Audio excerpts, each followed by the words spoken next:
Our short program today is our monthly member spotlight. This feature from our Member Engagement Committee is intended to share details about a current member that we believe you will want to meet. In a moment, Club member John Steckler, with a classification of Business Consultants and Services, will spotlight Club member Michael O'Byrne, with a classification of Transportation and Logistics. John will also be serving in the coming year as your co-vice president for membership. John, you have the podium.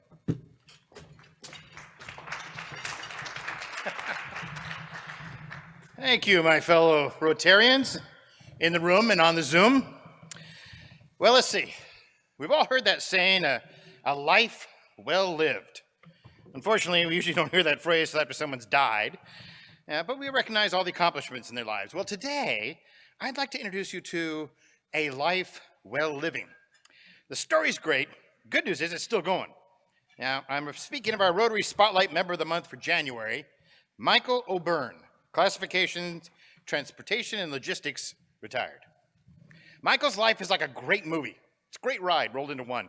You don't want to miss any of the details. You don't want to miss any of the experiences along the way. Michael was born in Butte, Montana. But to understand Michael, you need to understand the two men who greatly influenced his life directly and indirectly.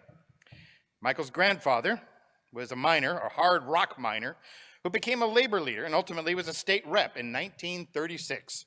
As a labor leader, Michael's grandfather had one major goal: to make sure his son, Michael's father, never had to work in the mines.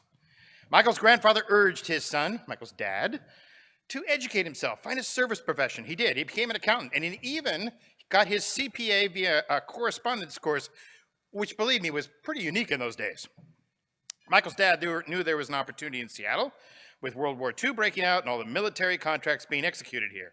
He eventually got a job working for the Navy as a cost inspector. That job led to another one with a local manufacturing company called PACCAR. Well, with work secure, Michael's dad moved the family to Seattle, including 2-year-old Michael and his 6-month-old younger brother, Eddie.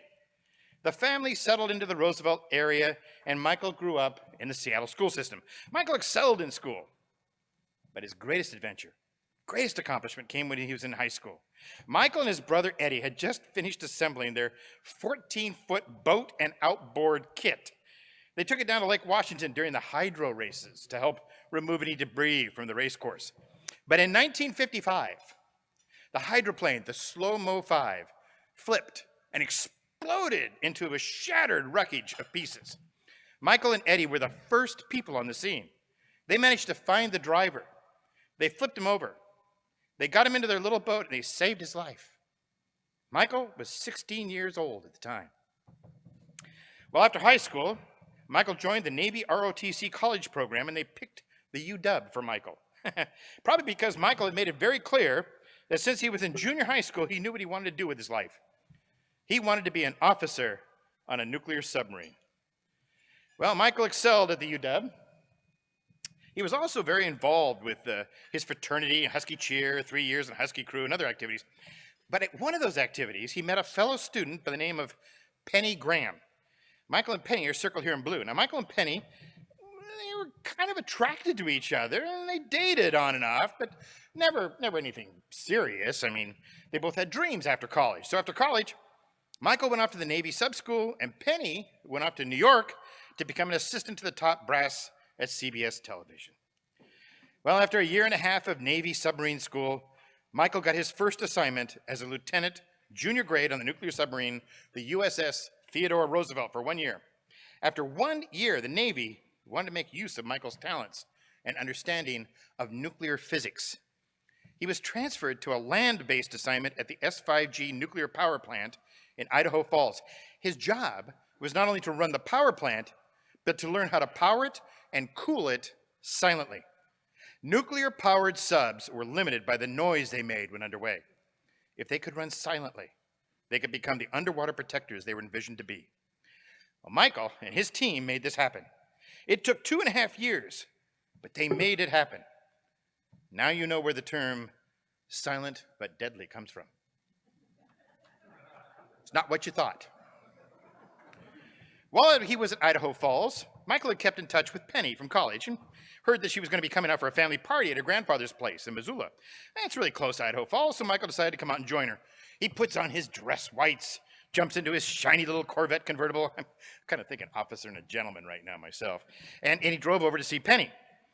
He got to her house, and he was told that Penny was around back. Penny was told that Michael was out front and coming around to the back.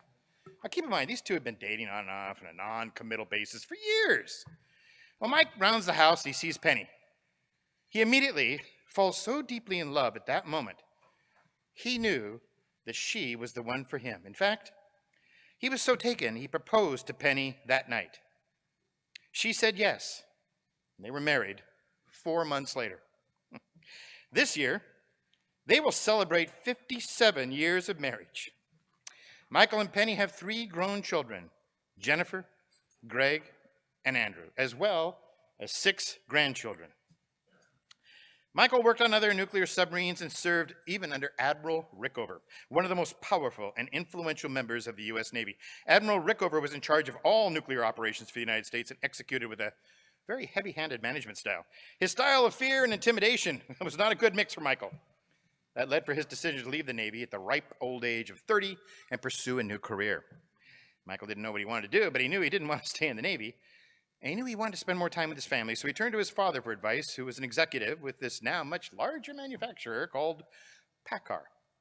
Well, through his father, Michael met a man by the name of Murray Atkin, who was the vice president of Kenworth Trucks. Murray hires Michael as his administrative assistant, gave Michael a chance to prove himself. He did. Now, this is 1969. Computers are just starting to emerge into business.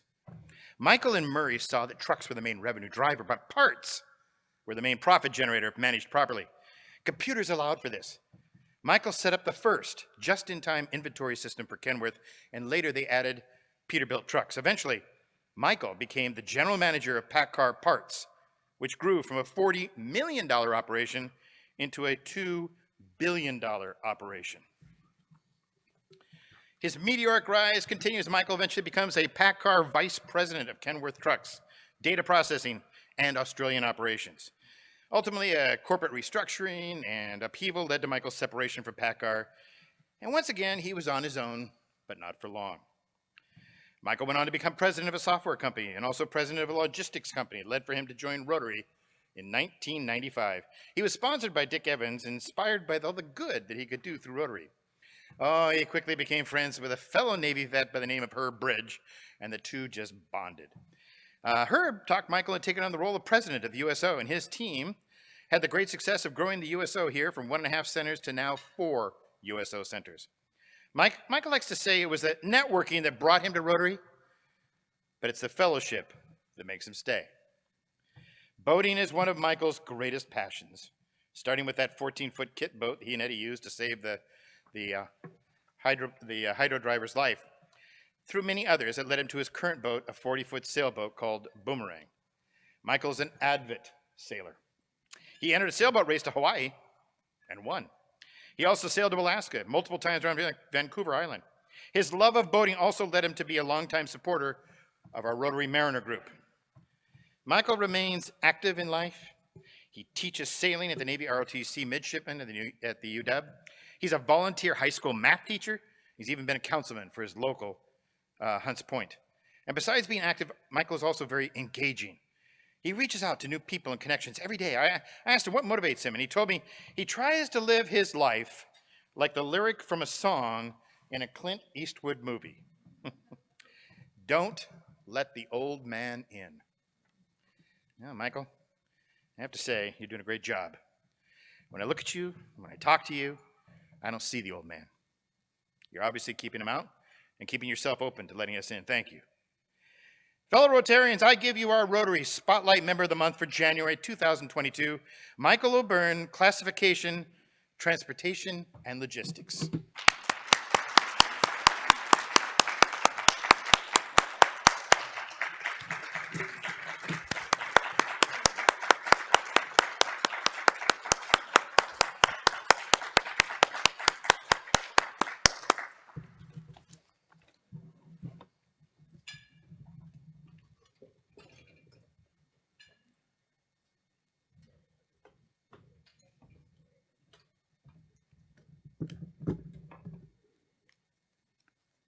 Thank you, John. A great report on our member Mike. I was reflecting on how I've known Mike over the years. I've learned him to be a rabid husky, a proud sailor, a crew aficionado, perhaps a boys in the boat wannabe, a board member for both the Navy League as well as USO Puget Sound. And while he's no longer serving in those active board roles, he's still active in our community. So glad that Penny could join us today to help honor Mike.